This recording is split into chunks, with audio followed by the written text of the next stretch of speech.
Well, hello. I just finished editing this interview with Dr. Jenna Mikus, and it's an interesting conversation that I hope will help viewers who have a little difficulty naming a particular profound experience in nature. Jenna reminds me that although we all have beautiful experiences in nature, they're not necessarily what we would label as mystical or magical. Yet, these small moments are no less important in connecting us to a greater sense of wonder and awe. So listen in, and I look forward to hearing what you think in the end. Welcome, everybody. Today we have with us Dr. Jenna Mikus. She is the founder and managing partner of the UDA Group, a design consultancy based in the US, the UK, and Australia. As a creative engineer, flourishing designer, and nature lover, Dr. Mikus is an advocate for balancing industry acumen with academic rigor.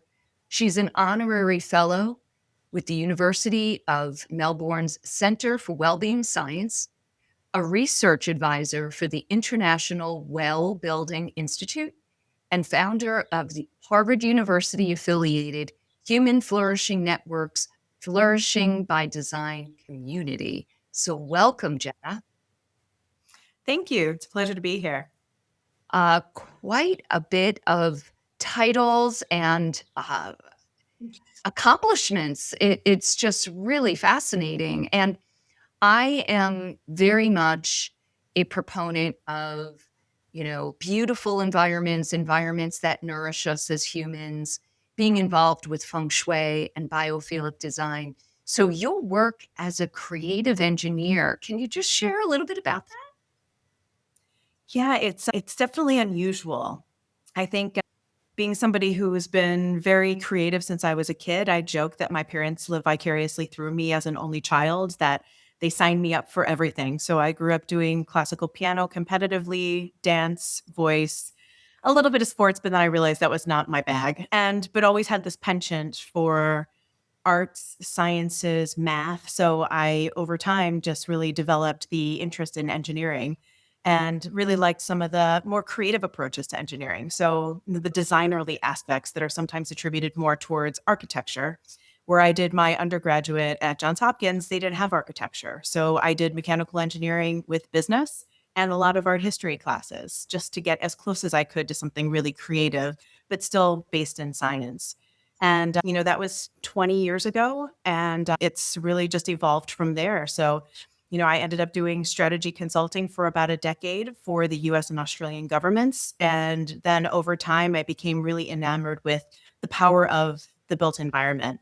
And I had always felt that viscerally, and I've just gotten more into that with my work over time and shifted my career path more towards that direction. And with that, gotten more interested in things like biophilia and how we can do human as well as more than human design so that we can have a little bit more of that interrelationality with nature. Wow, that's really fascinating. So it sounded like you really kind of created your own niche. Yes, I did. And I think it's still something that is being created. I still have people come to me who are interested in doing unusual different things as well. And that's part of the reason that we even had the Flourishing by Design, the FXD community come together, because I was involved with so many different communities. I mean, as you said before, it's like all these different titles and affiliations, but part of it is because so many disciplines are so siloed. And for me to be able to practice in different communities requires a certain accreditation or just affiliation. And, with that becomes this weird variety of names. But, we wanted to make it very intentional and really welcome and embrace that idea that people can be complicated. And, having complex approaches to some of these disciplines is actually really interesting and something that is being recognized more and more as being what's needed to solve the wicked problems. So, I think it's definitely becoming more recognized and more open. And I don't know, but it's a process for sure. Well, I do feel like so many of us nowadays are really kind of forging our own paths. And like you said, everything has become so siloed and there's a purpose for that. But now it's kind of, we need to like blow open those silos and start working more together. And I think that's something that's really been taking root in the last few decades. It's really just trying to understand how we can work together, like you said, to solve the wicked problems. Very good term for that. Yeah, exactly. I really like that terminology. And, it's not necessarily a new idea. We look back at the Da Vinci's and, a variety of people who had these Renaissance person approaches to interrogating design. And, it wasn't about only the mechanics, it was about how beautiful it was and how, intelligently it was depicted too in a way that could be conveyed and understood by a variety of people. And I think we've lost some of the art of conversation and communication and recognizing that different people think in different ways. And therefore, with that, design can be created and communicated in different ways too. And also, I think there's a lot of ego that comes around design. Even as an engineer who then, did a PhD 20 years into my career, I did that starting within the design school and eventually ended up in engineering. Not one answer is the answer. I think we do need a mixture. And then obviously respect and trust, and to be able to have that mutual inspiration to be able to collaborate more easily and get things done. Yeah, you mentioned the Renaissance period, and I think we are at the kind of the edge of a new Renaissance. And I think one of the hallmarks of Renaissance is kind of going across and seeing more in a horizontal way how things are connected. But also, I think tapping into something that you mentioned in your bio, the ineffable, Yes. into Yeah. things that can't be measured, that are more subjective, that are deeper than where science can go. And I would just love to understand, okay, Jenna, what was your childhood like in relationship to nature?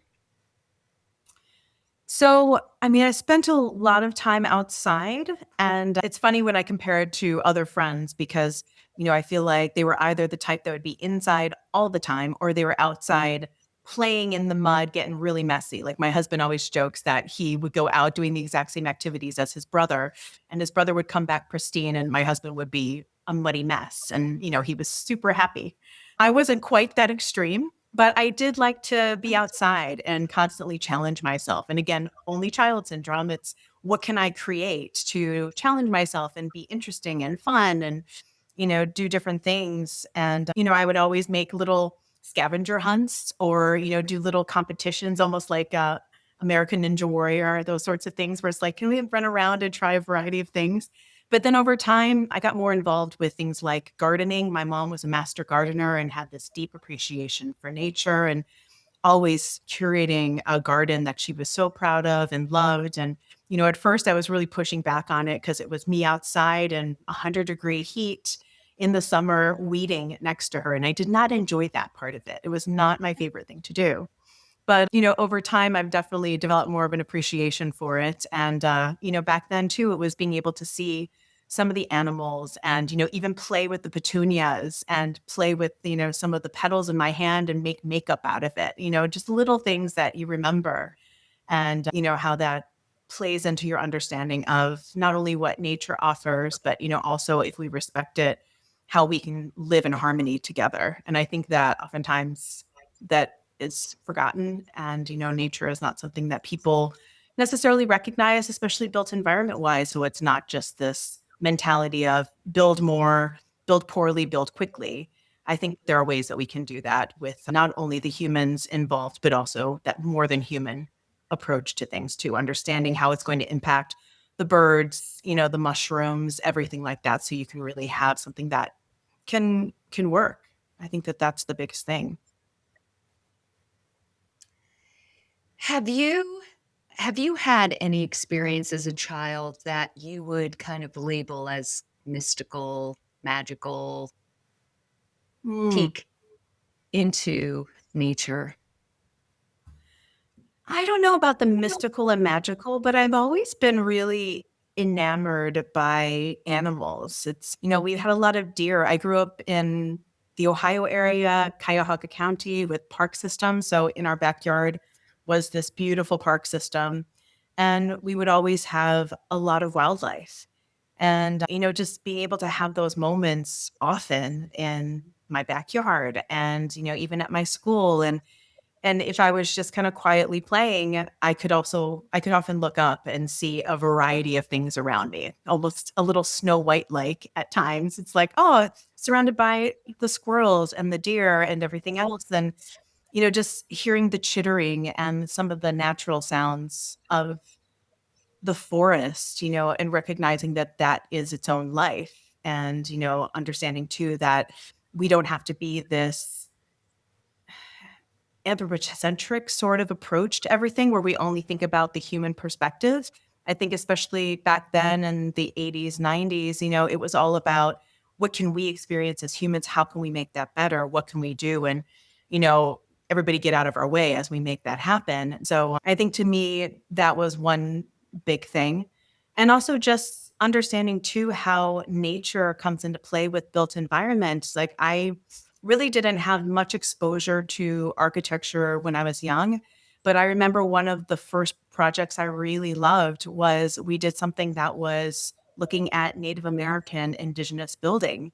And I got into playing in the mud, not in a messy way like my husband, but we did a project and we went down to the river and created some different rammed mud and rammed earth typologies in a diorama. And it was just really revelatory to me to be able to create something that wasn't going to be wasteful, but could look beautiful. And I think that planted the seed for a lot of my interest in, creating things that are buildings that we could live in without necessarily having that wasteful mentality. And really, that was how I even got into built environment work. It was through sustainability. I was about 10 years into my career and I decided to do a sustainable design degree for my master's. And I think that seed again was planted when I was quite young doing some of those projects. So this podcast is all about deep, profound feeling of an experience. I want people to look at this podcast and say, wow, I had an experience like Jenna.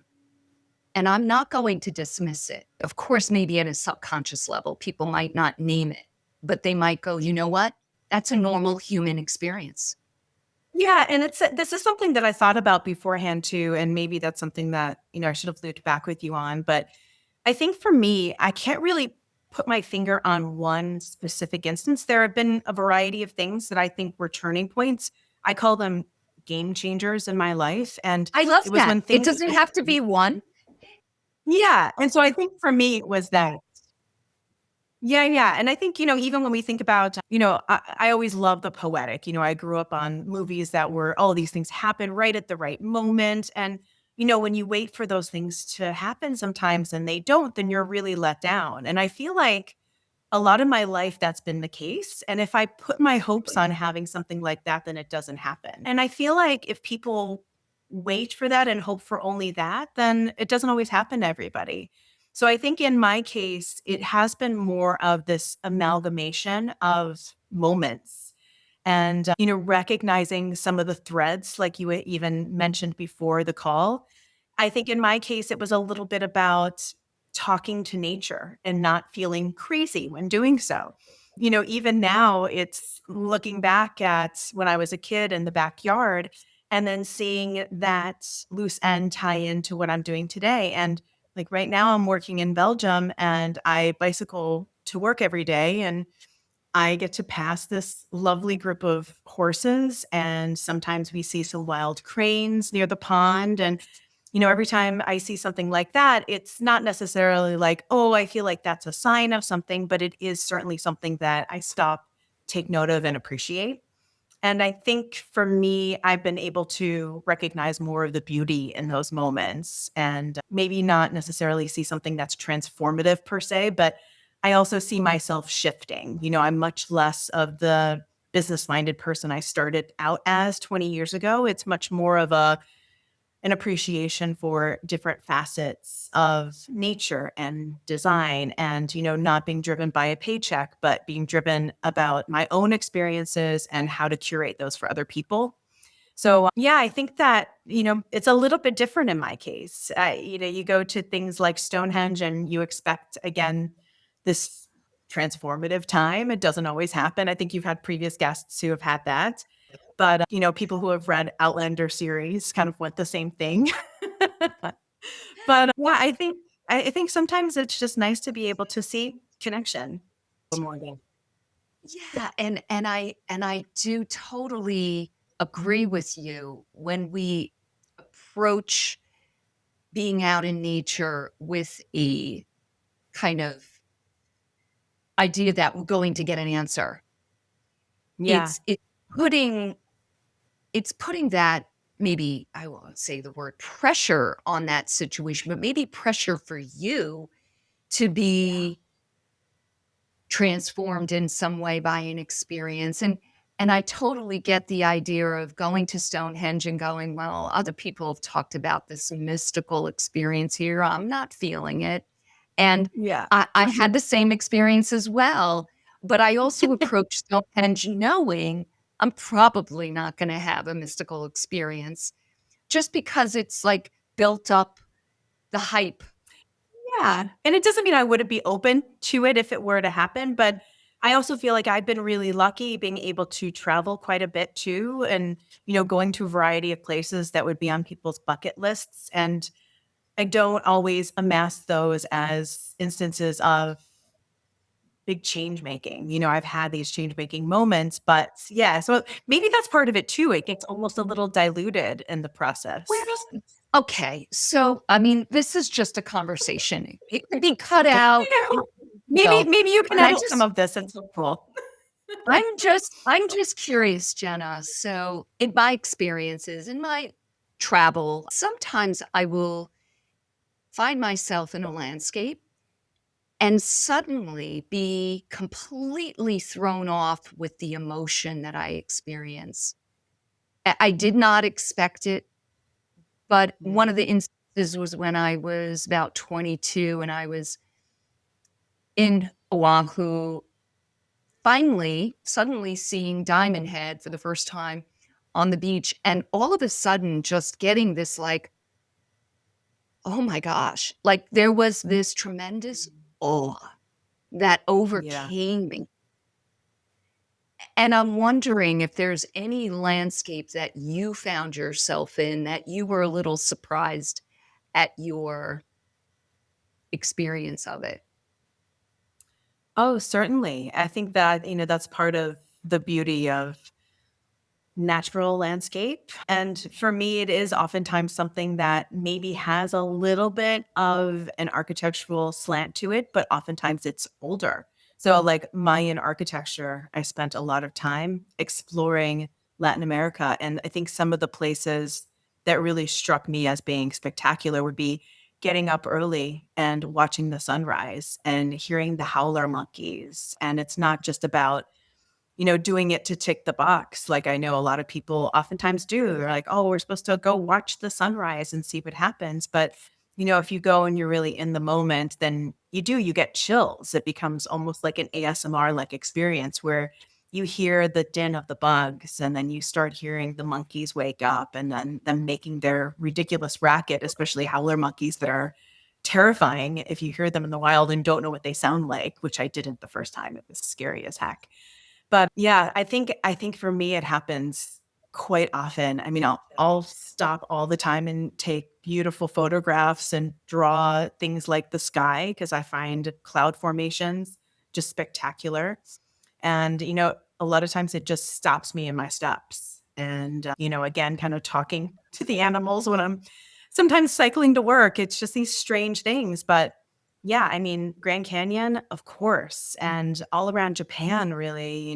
If you go to Kyoto or even areas of Tokyo, I was there for cherry blossoms last year. There are just so many moments where I feel like we're struck by these moments of beauty, and just looking at the complexity of a flower sometimes really just makes me stop and have this aspect of awe. And, as I've learned more too about flourishing, which is something that I've been more investigating out of curiosity, it started with my PhD, but now it's just really something I love. And there's a lot about awe. And, I feel like that's so important to be able to understand what's out there, but also know that we can't fully understand it or identify everything that's out there. And, that's the part that's really beautiful. And I'm always looking for those moments and just trying to appreciate them as they come to me. So the experience of awe, what does that do for us as humans? Oh, well, I mean, I'm not an awe specialist at all, but Decker Keltner out of Berkeley does really beautiful work with the Greater Good Center and the podcast that they have there. And I really love how awe can give us this time to take a moment and connect better with ourselves, connect better with each other, but then connect with the environment. And, if you see nature and understand how complex it is and how much that it offers, it gives us this unique opportunity to recognize and just take a moment to think about it and have that gratitude that I think if we didn't have the feeling of awe, we wouldn't necessarily have that penchant to do that. And I think there's the awe too that comes with a lot of people say with religion and what some of the churches seek to do with their design. It's, having these high ceilings so that you have this awe-inspiring moment and you literally feel small. Yeah. Some psychologists that I've interviewed and friends with talk about that they say, everybody has these experiences where nature is speaking to us. And it's just a matter of us taking the time to be still and to listen. And I think awe is one of those things that we can all experience, like you said, it at many levels, just looking at the cloud formations or a flower or the Grand Canyon or the beautiful cherry blossoms in Japan. There's a sense that we're completely immersed, I think, in that experience. And that to me is what really drives me, is that feeling of complete immersion in the oneness of creation, that we're not separate. No, it's true. And I like to think of that too as that interrelationality. I know a lot of people who look at regeneration, especially living in Australia now and understanding a little bit more about the Aboriginal Indigenous communities and their respect for the land and how similar but different to the Descartes reference of I think, therefore I am. They view it as I am here, therefore I am. So it really has that connection to place inherently built in.